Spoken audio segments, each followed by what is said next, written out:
saxda ah ee jirta ka hadlaysa ayaan ku soo gudbin doonaa madaxweyne Farmaajo oo ka qayb galaya munaasabad ka socota tiyaatarka qaranka iyo fariin halkaas uu uga diri doono mucaaradka dawladdiisa ka soo horjeeda wararkeena kalena waxaa ka mid ah ra'iisul wasaare Roble oo kulamo siyaasadeed ka wada caasimadda Galmudug xilli madaxweyne Qoorqoor uu wajahayo hal siyaasadeed haddaba sidee ayay wax u jiraan madaxweynaha Shiinaha oo soo bandhigay qorshihii ugu weynaa oo lagu caawinayo dalkeena Soomaaliya Turkiga oo Muqdisho ka daabulay ciidamada ugu badnaa oo ka tirsan kumaandoosta Soomaaliya halkee ayay ku sii jeedaan maxay tahay ujeedka loo qaaday iyo musharax Daahir Geelle oo sheegay in filla Soomaaliya ay qorsheynayso duulaan ka dhanaa musharaxiinta mucaaradka ee Muqdisho ku sugan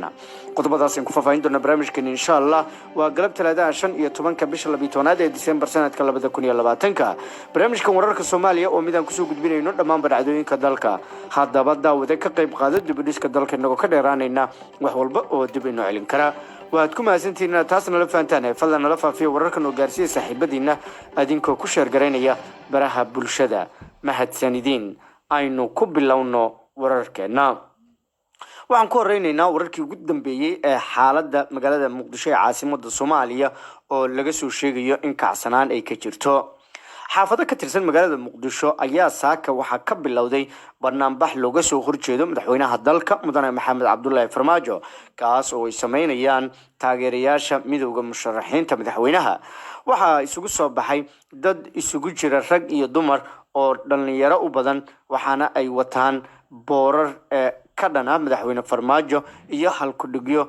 kala duwan oo madaxweynaha dalka looga soo horjeeday dadka barnaamijaya ayaa ku sugnaa xaafado ka tirsan degmooyinka Yaaqshiid iyo Kaaraan inkastoo aanu barnaamijkaasi u muuqan inuu ahaa mid weyn oo saameyn leh haddana waxaa la sheegayaa in uu markaasi bilowday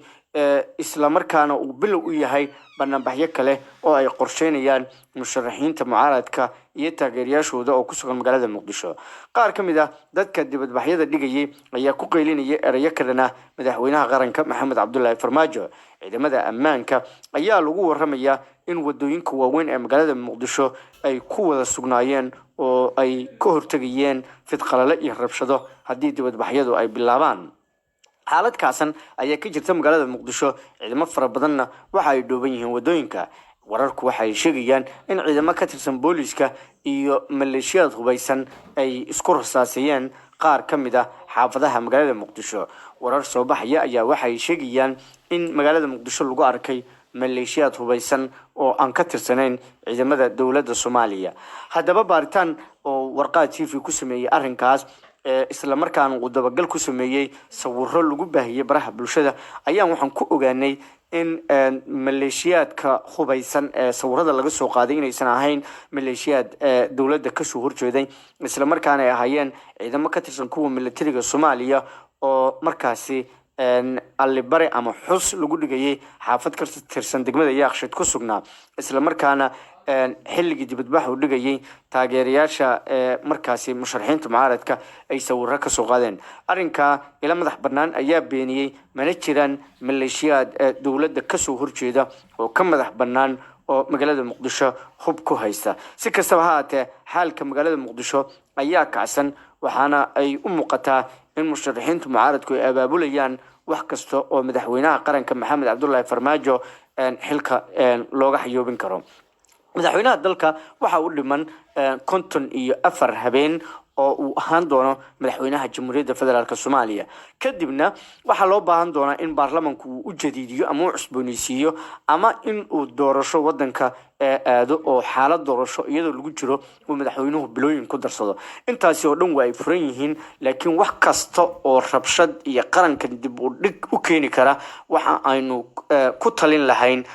walaalayaal laga joogsado waxaanu u diraynaa fariin cid kasta oo Soomaaliyeed oo markaasi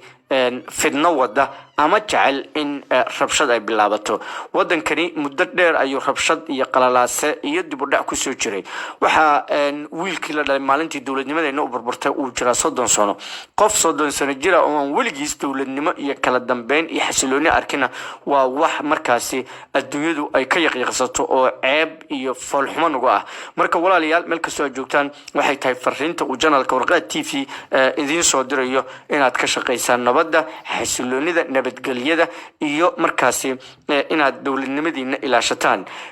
qofku waa uu mudaharaadi karaa waa uu dibadbixi karaa laakiin waa in si silmiya oo nabadoon oo dawladdu ay ogtahay gaar ahaan wasaaradda amniga iyo hay'adaha kale ee amnigu in loo mudaharaado ama dibadbaxyo loo dhigo. intaas oo dhan waa talooyinka iyo waxyaabaha tusmooyinka oo aanu jecelnahay inaan ummadeenu la wadaagno. wixii ku soo kordha xaaladda jirta wararkeena dambe ayaan ku soo gudbin doonaa daawadayaal. markana madaxweyne maxamed cabdullaahi farmaajo ayaa ka qayb galaya munaasabad hadda ka soconaysa tiyaatarka qaranka iyadoo la filayo halkaas inuu fariin uga diro musharaxiinta mucaaradka ah ee ka soo horjeeda. madaxweyne farmaajo ayaa ka qayb galaya munaasabad ka socota tiyaatarka qaranka oo lagu taageerayo qoondada haweenka waxaana la filayaa in uu munaasabadaas ka jeediyo khudbad uga hadlayo xaaladda doorashooyinka iyo arrimo kale. ammaanka wadooyinka soo gala tiyaatarka qaranka ayaa aad loo adkeeyay iyadoo ciidamada iyo gaadiidka dagaalka la dhigay ilaa iyo darjirka daasoon. xaaladda magaalada muqdisho ayaa kacsan waxaana ciidamada amniga ay markaasi xireen wadooyin dhowr ah oo magaalada muqdisho ee caasimadda Soomaaliya ka tirsan. dhanka kale haddii aynu fiirino wararka kale ra'iisul wasaare Roble ayaa ku sugan magaalada Dhuusamareeb ee caasimadda dowlad goboleedka Galmudug halkaas kulamo ayuu ka wadaa. wararkii ugu dambeeyay halka naga soo gaaray waxay sheegayaan in ra'iisul wasaare Roble uu la kulmay dhinacyada kala duwan ee bulshada odayaasha dhaqanka siyaasiyiinta iyo sidoo kale in uu kulamo la leeyahay madaxweynaha Galmudug. waxaana la sheegayaa in kulamada uu ra'iisul wasaaruhu ka wado Galmudug inay u badan yihiin kuwa miro dhal inay noqdaan maxaa yeelay maamulka Galmudug ayaa inta badan alliance ama isbahaysi siyaasadeed la dowladda federaalka Soomaaliya. dhanka kalena madaxweynaha Galmudug Axmed Cabdi Kaariyo Qorqor ayaa waxa soo foosartay baa leeyahay cabsi xoogan oo ku aadan in xubnaha mucaaradka ay qaadaan tallaabo ka dhan ah sida warqad TV uu ilo xogogaal ka ogaaday. Qorqor ayaa ka walwalsan in xildhibaanada baarlamaanka dowlad goboleedka Galmudug la soo dhaxmariyo mooshin isla markaana xilka looga xayoobinayo. waxaana uu sheegayaan in siyaasiyiin miisaan culus leh oo ra'iisul wasaarihii hore uu ka mid yahay Xasan Cali Khayre iyo madaxweynayaal hore in ay Galmudug ku lug leeyihiin oo ay ka soo jeedaan. mucaaradka ayaa dhowaan si adag uga hor yimid guddiga doorashada xubno ka mid ah oo soo magacaabay madaxweyne Qorqor ay sheegeen in niisa iyo ciidamada ammaanka ka tirsan yihiin. marka Axmed Qorqor waxa uu wajahayaa siyaasad adag. Axmed Qorqor ayaa isagu waxa uu isbahaysi siyaasadeed oo dhameystiran u leeyahay madaxweynaha dowladda federaalka Soomaaliya mudane maxamed cabdullaahi farmaajo waxaana la sheegayaa in isbahaysi weyn ay yihiin oo uu ka shaqeynayo Axmed Qorqor in farmaajo uu dib u soo laabto.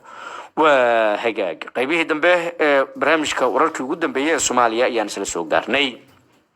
madaxweynaha Shiinaha Xi Jinping ayaa isniintii sheegay inuu diyaar u yahay inuu madaxweynaha Soomaaliya Maxamed Cabdullaahi Farmaajo kala shaqeeyo xoojinta wada shaqeynta labada dal. Xi Jinping ayaa hadalkan sheegay iyadoo oo labada madaxweyne ay isdhaafsadeen fariimo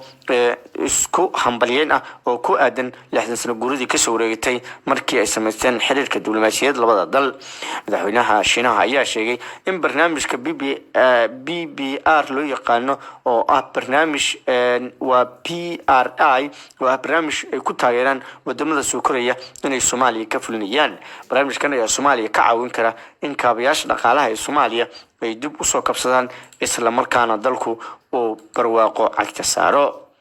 ugu dambeyntiina Daahir Maxamuud Geele ayaa madaxtooyada Soomaaliya waxa uu ku eedeeyay in ay qorsheynayso inay weerar ku qaado musharaxiinta mucaaradka. Daahir Maxamuud Geele wasiirka hore warfaafinta dowladda hadda jirta ayaa waxa uu xusay in musharaxiintu uu isagu ka mid yahay ay doonayaan in ay codaynta soo aadan wadar ogol loogu dareero. madaxweynaha waqtigiisu si dhamaanaya ee Maxamed Cabdullaahi Farmaajo ayuu ku eedeeyay inuu rabo inuu xafiiska ku sii joogo ama ku soo laabto si aan ahayn sidii uu ku yimid. madaxweynaha 4 sano oo dalka uu xukumayay ayaa soo martay dowladda Soomaaliya ma sii ahaan karto mid qof gaar ah leeyahay. Farmaajo ayuu cod dheer ugu baaqay inuu ogolaado doorasho daahfuran oo ku dhacda jawi xasiloon iyo hanaan is-ogol ay ku dhan yihiin. musharaxiinta mucaaradka ayaa qayladhaantooda aad u badanaysa iyadoo dowladda Soomaaliya ay sii wadato howlahooda la xiriira doorashada Soomaaliya. intaas ayaan kusoo gabagabeynaya barnaamijkeena wararkii ugu dambeeyay ee Soomaaliya tan iyo kulantadeena dambe saaxiibayaal nabadgelyo. kulanti wanaagsan daawadayaal kula soo dhawaada barnaamijka wararkii ugu dambeeyay ee Soomaaliya. qodobada aan maanta barnaamijkeena ku soo qaadi doonana waxaa ka mid ah wararkii ugu dambeeyay ee xaaladda magaalada Muqdisho oo kacsan dibadbaxyo ka dhacay xaafado ka mid ah caasimadda iyo isku horimaad rasaas la isku adeegsaday oo magaalada Muqdisho laga soo wariyay. haddaba maxaa ka jira wararka sheegaya in maleeshiyaad hubeysan oo dowladda ka soo horjeeda lagu arkay xaafado ka tirsan Muqdisho? warbixin xaqiiqda saxda ah ee jirta ka hadlaysa ayaan ku soo gudbin doonaa. madaxweyne Farmaajo oo ka qaybgalaya munaasabad ka socota tiyaatarka qaranka iyo fariin halkaasi uga diri doono mucaaradka dowladdiisa ka soo horjeeda. wararkeena kalena waxaa